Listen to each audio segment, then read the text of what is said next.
सभी दोस्तों को नमस्कार। दोस्तों शुरू करते हैं आज का करंट अफेयर।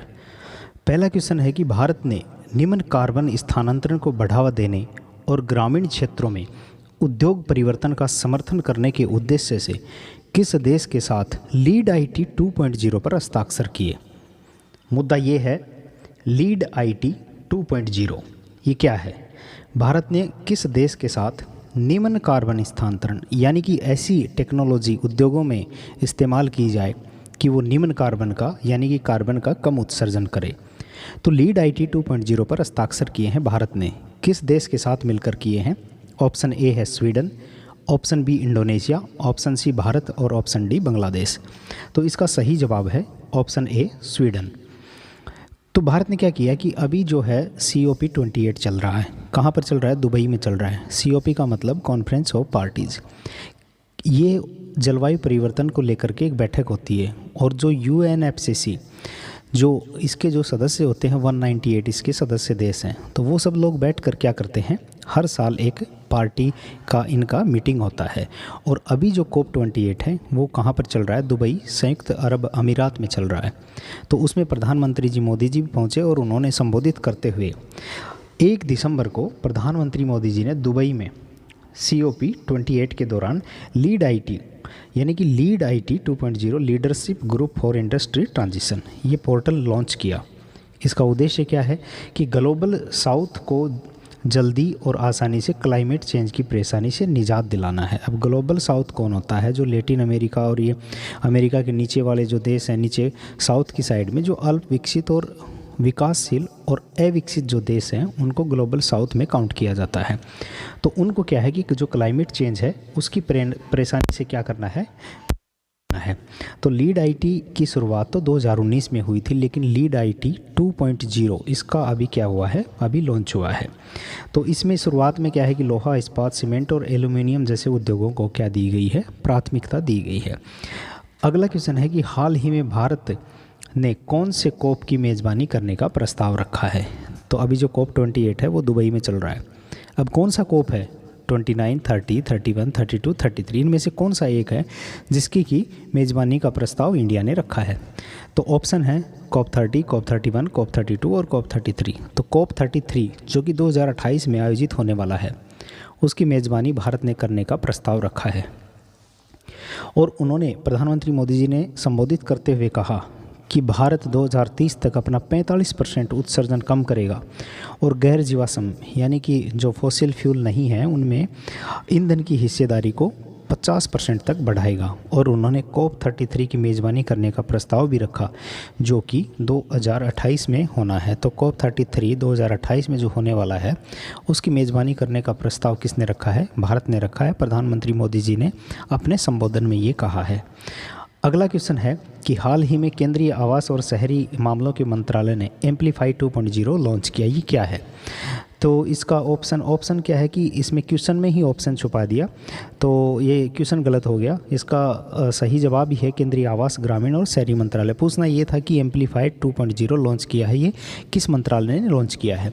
तो इसका सही जवाब क्या है? सही जवाब तो है इसका फोर्थ वाला जो कि क्वेश्चन में भी दिया गया है।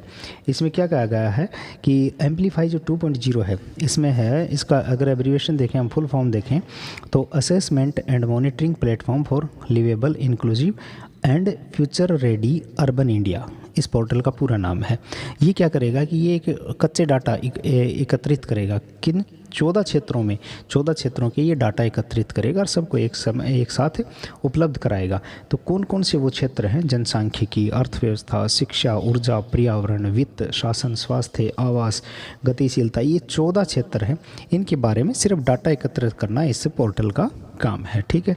अगला क्वेश्चन है कि हाल ही में 5वां वैश्विक आयुर्वेदिक महोत्सव कहाँ आयोजित किया गया? ऑप्शन ए राजस्थान, केरल, कर्नाटक और तेलंगाना। इसका सही जवाब है केरल।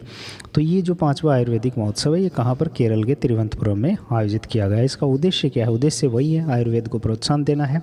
तो इसमें ज़्यादा कुछ नहीं है। GAF 2023 का उद्देश्य क्या है? स्वास्थ्य देखभाल में आयुर्वेदिक के महत्व को उजागर करना है।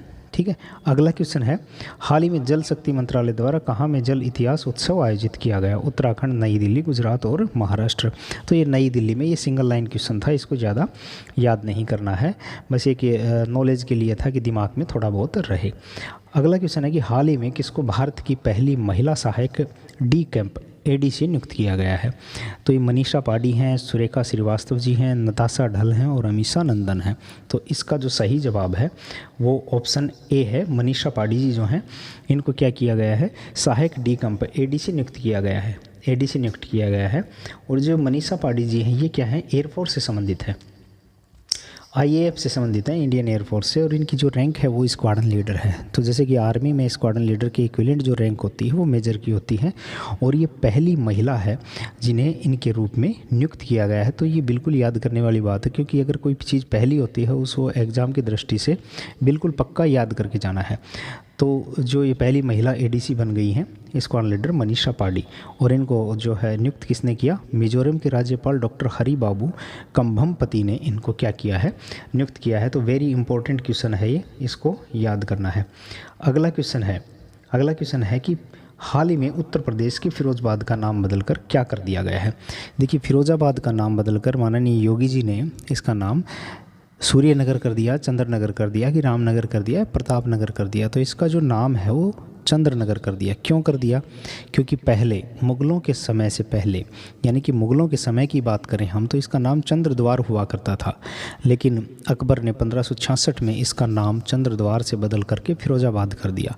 और अभी माननीय योगी जी ने इसका नाम फिर से चंद्रद्वार की जगह, फिरोजाबाद की जगह चंद्रनगर कर दिया गया है। अगर हम बात फिरोजाबाद की करें तो फिरोजाबाद चूड़ियों के लिए प्रसिद्ध है। तो फिरोजाबाद से संबंधित इतना ही जानकारी महत्वपूर्ण था। चलिए अगला क्वेश्चन देखते हैं। हाल ही में किसने शिक्षा के लिए वाइज पुरस्कार जीता है? तो ऑप्शन ए है सफ़ीना हुसैन, ऑप्शन बी हसीन बानो, ऑप्शन सी सानिया बेगम और ऑप्शन डी सहज खान। तो इसका सही जवाब है फर्स्ट यानी कि सफ़ीना हुसैन। तो सफ़ीना हुसैन जी ने कौन सा पुरस्कार जीता है? ये वाइज पुरस्कार जीता है। ये वाइज पुरस्कार देखिए, सफ़ीना जो हुसैन जी हैं वो एजुकेट जो गर्ल है, एजुकेट गर्ल्स एक एनजीओ है। क्या है ये? एजुकेट गर्ल्स एक एनजीओ है, और इसकी संस्थापक भी क्या है? ये सफ़ीना हुसैन जी हैं।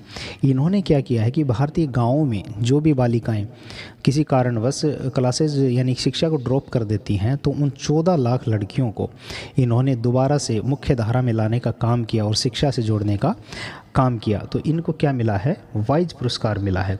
ठीक है। तो भाई ये पुरस्कार जो पाने वाली हैं ये पहली महिला है। ठीक है, भारतीय महिला, मतलब पहली भारतीय महिला है। और इसमें क्या दिया गया है? 5 लाख का डॉलर इनको इनाम के रूप में दिया गया है। और एजुकेट गर्ल मैंने बता ही दिया कि ये एक एनजीओ है। अगला क्वेश्चन है कि हाल ही में कौन अगले वर्ष सैन्य साहित्य महोत्सव की मेज़बानी करेगा? Option A Orissa, option B Kerala, option C Punjab और ऑप्शन डी राजस्थान। तो इसका सही जवाब जो है पंजाब है, अमृतसर में होगा ये। इसका क्या मकसद है? इसका उद्देश्य यही है कि सशस्त्र बलों की जो भूमिका है उसके बारे में युवाओं को जागरूक करना और उनको प्रेरित करने के उद्देश्य से ये एक कार्यक्रम है जो कि अमृतसर में आयोजित होना है। अगला क्वेश्चन है कि हाल ही में एंड्री राजोलिना को किस देश का फिर से राष्ट्रपति चुना गया है? Option A Madagascar, option B Seychelles, option C Mauritius और ऑप्शन डी आयरलैंड। तो इसका सही जवाब है मेडागास्कर। सही जवाब इसका कौन सा है? मेडागास्कर इसका सही जवाब है। और मेडागास्कर की बात करें तो विश्व का चौथा सबसे बड़ा आइलैंड है। ठीक है, मेडागास्कर हिंद महासागर में है। हम भी जानते हैं कि अफ्रीका के इधर हिंद महासागर में है। ठीक है, तो जो ये है विश्व का चौथा सबसे बड़ा द्वीप है। और मेडागास्कर को फ्रांस के द्वारा उपनिवेश बना लिया गया था। 1960 में फ्रांस से मुक्त कराया गया, उसके बाद से लोकतांत्रिक राज्य है। इसके बारे में इतना ही। तो मेडागास्कर के ये नए राष्ट्रपति चुन लिए गए हैं, एंड्री राजोलिना। अगला क्वेश्चन है कि हाल ही में भारत की सबसे बड़ी सर्कुलर रेलवे कहाँ बनेगी? Option A Bengaluru, option B Varanasi, option C Delhi और ऑप्शन डी गोरखपुर। तो ये बनेगी बेंगलोर में।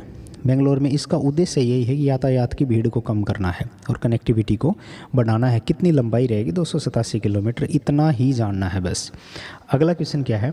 हाल ही में किस राज्य ने भारत के पहले दूरसंचार उत्कृष्टता केंद्र की घोषणा की, यानी कि सेंटर ऑफ एक्सीलेंस की घोषणा की है? तो ये आईआईटी रुड़की ने की है। ऑप्शन ए पे जो आपको दिख रहा है आईआईटी रुड़की ने इसको किया है, जो कि उत्तर प्रदेश में है। तो उत्तर प्रदेश ने, अगर स्टेट वाइज आता है तो ये उत्तर प्रदेश ने पहले दूरसंचार उत्कृष्टता केंद्र की घोषणा की है। अगला क्वेश्चन है कि कौन सा देश माइक्रोवेव उपग्रह लॉन्च करेंगे। तो ये अमेरिका के साथ करेगा भारत, या रूस के साथ करेगा, चाइना के या कनाडा के। तो इसका सही जवाब जो है अमेरिका के साथ क्या करेगा, संयुक्त माइक्रोवेव उपग्रह लॉन्च करेंगे। देखिए इंडिया ने, भारत के इसरो ने और नासा ने दोनों ने मिलकर एक निसार को लॉन्च किया। ठीक है, निसार एक ये योजना परियोजना जो भी है इसको लॉन्च किया। तो निसार का फुल फॉर्म क्या है, नासा और इसरो का जो है ये NASA ISRO synthetic aperture radar है, और ये माइक्रोवेव रिमोट सेंसिंग उपग्रह है। तो इससे कि ये क्या करेगा कि पृथ्वी का अवलोकन करेगा। ठीक है, पृथ्वी के बारे में जितने भी हम महासागरों का अध्ययन, जो घटनाएं होती हैं, समुद्री बर्फ़ का, ध्रुवों का, पर्वत का, इन सब का क्या करेगा, अध्ययन करेगा। तो ये अपर्चर रडार है ये। कि इसमें बात इतनी याद रखनी है कि निसार का क्या है, निसार क्या है और किसके साथ, जो माइक्रोवेव सेंसिंग, तो ये याद करना है, माइक्रोवेव सेंसिंग उपग्रह है। और ये क्या करेगा, ये पृथ्वी अवलोकन से संबंधित है। इसका फुल एब्रीवेशन ये है, अमेरिका के साथ हमने क्या किया है, इसके साथ ये योजना शुरू करी है, एक तरह से उपग्रह लॉन्चिंग वाली। ठीक है, अगला क्वेश्चन है कि माले, मालवन और मंगरोल हाल ही में लॉन्च किए किन उत्पादों के नाम हैं। ऑप्शन ए पनडुब्बी रोधी युद्धपोत, ऑप्शन बी मानव रहित हवाई वाहन पनडुब्बियाँ, या अंतर महाद्वीपीय मिसाइलें। तो देखिए इसका सही जवाब जो है, सही जवाब है पनडुब्बी रोधी युद्धपोत। ठीक है, तो एंटी ये सबमरीन वाला जो है ये है। तो हमने अगर एक बात करें हम पनडुब्बियों से संबंधित, एक प्रोजेक्ट 75 एक शुरुआत हुई थी, आई थिंक 2020 में हुई थी वो शुरुआत, तो जिसे केवल P70I कार्यक्रम के रूप में जाना जाता है। तो रक्षा मंत्रालय से संबंधित है ये। इसका उद्देश्य क्या है कि भारतीय नौसेनाओं के लिए डीजल इलेक्ट्रिक पनडुब्बियों का निर्माण करना या खरीद करना, जो भी है इससे खरीद करना उससे संबंधित है।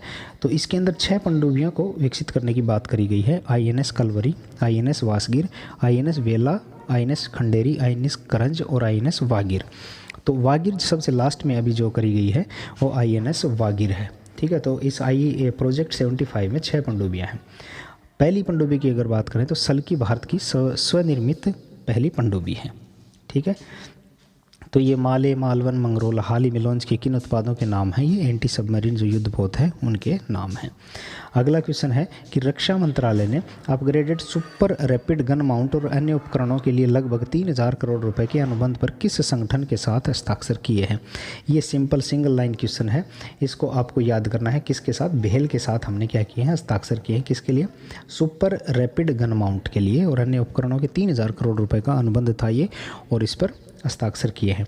अगला क्वेश्चन है कि किस एशियाई देश ने ये लिथियम और ग्रेफाइट सहित 20 महत्वपूर्ण खनिजों की नीलामी करने की शुरुआत करी है। तो ये अपना प्यारा भारत, ऑप्शन सी ने इस नीलामी की शुरुआत कर दी है। अगला क्वेश्चन अगर देखें हम, दिसंबर 2023 में सांस्कृतिक पर्यटन छठा अंतर्राष्ट्रीय लघु फिल्म महोत्सव कहाँ हो रहा है। ठीक है, तो उत्तराखंड में हो रहा है कि नई दिल्ली में, गुजरात में या उत्तर प्रदेश में। तो इसका सही जवाब जो है उत्तर प्रदेश के वाराणसी में क्या हो रहा है, ये हो रहा है कि पर्यटन का छठा अंतर्राष्ट्रीय लघु फिल्म महोत्सव आयोजित हो रहा है। अगला क्वेश्चन है कि ASEAN India grass root innovation form AIGIF किस देश में लॉन्च किया गया। Option A Thailand, Malaysia, Bharat और कंबोडिया। तो ये मलेशिया में आयोजित किया गया। AIGIF क्या होता है, ये एक वार्षिक कार्यक्रम है, और इसकी बात करें तो हम विज्ञान, प्रौद्योगिकी, टेक्नोलॉजी में, इनोवेशन में, इनमें सहयोग के आधार पर ये क्या है, मजबूत संबंधों को बढ़ाने पर केंद्रित है। विज्ञान से संबंधित, टेक्नोलॉजी से संबंधित, इनोवेशन से संबंधित ये क्या है, आपस में एक संबंधों को मजबूत करना है। और भारत का जो ये DST विभाग है, विज्ञान एवं प्रौद्योगिकी वाला, और नेशनल इनोवेशन फाउंडेशन, और मेज़बान देश का जो मलेशिया का जो विभाग है विज्ञान प्रौद्योगिकी का, इन्होंने इस आयोजन के लिए क्या किया है, आपस में सहयोग किया है। अगला क्वेश्चन है कांगला पैलेस किस राज्य का ऐतिहासिक और पुरातात्विक स्थल है। ऑप्शन ए है Assam, option B Odisha, option C Manipur और ऑप्शन डी मेघालय। इसका सही जवाब है option C Manipur. Option C क्या है, मणिपुर। मणिपुर में क्या है कि इसमें दिया हुआ है कि भारतीय नौसेना और ये जो मुंबई में मझगांव डाक शिप बिल्डर्स लिमिटेड है से युद्धपोत इम्फाल प्राप्त हुआ, और उसके क्या है कि ऊपर जो टॉप पर है वो एक साइड कांगला सा और एक साइड कांगला पैलेस को दर्शाया गया, कांगला पैलेस बाईं ओर और कांगला सा दाईं ओर दर्शाया गया है, क्योंकि ये जो कांगला पैलेस है ये ऐतिहासिक और पुरातात्विक स्थल है कहाँ का, मणिपुर का। तो ये क्वेश्चन है आज के। अब ये सिंगल लाइन क्वेश्चन है कुछ। भारत के पहले एक्सरे पोलरीमीटर सैटेलाइट का नाम क्या है जिसे इसरो के द्वारा लॉन्च किया गया, एक्सपोजोट, भारत के अग्रणी ई स्पोर्ट संगठन। ये सब पीडीएफ हैं। कंप्यूटर दिवस कब मनाते हैं आप इसको देख सकते हैं, खुद पढ़ सकते हैं। ये पहले आए हुए क्वेश्चन हैं जो मेरे पिछले क्वेश्चंस में कराए हुए हैं, उनको आप देख सकते हैं। जैसे एक ये इंपॉर्टेंट क्वेश्चन है कि भारत ये इसरो के किस वैज्ञानिक को फ्रांस के सर्वोच्च पुरस्कार से सम्मानित किया गया है, तो वी.आर. ललितांबिका को ये सम्मानित किया गया है। एक अगला ये कि भारत की किस प्रसिद्ध लेखिका और अनुवादक को फ्रांसीसी की साहित्य सम्मान night of the order of arts and later से सम्मानित किया है, तो ये भी बड़ा इंपॉर्टेंट है। आसिया सत्तार जी को इसमें क्या किया गया है, सम्मानित किया गया है। तो ये क्वेश्चन है कुछ। कराकोटोवा कहाँ फटा, ये इंडोनेशिया में फटा, ये सब क्वेश्चन आप देख सकते हो। ये वही है, पुराने ओल्ड क्वेश्चन है। एक क्वेश्चन ये और थोड़ा नया है, IAFFI 2003 में किस फिल्म ने जीता गोल्डन पीकॉक अवार्ड, तो एंडलेस बॉर्डर्स ने ये जीता है। तो ये इम्पोर्टेंट क्वेश्चन है। और धन्यवाद लेक्चर सुनने के लिए। कल फिर मिलते हैं। धन्यवाद।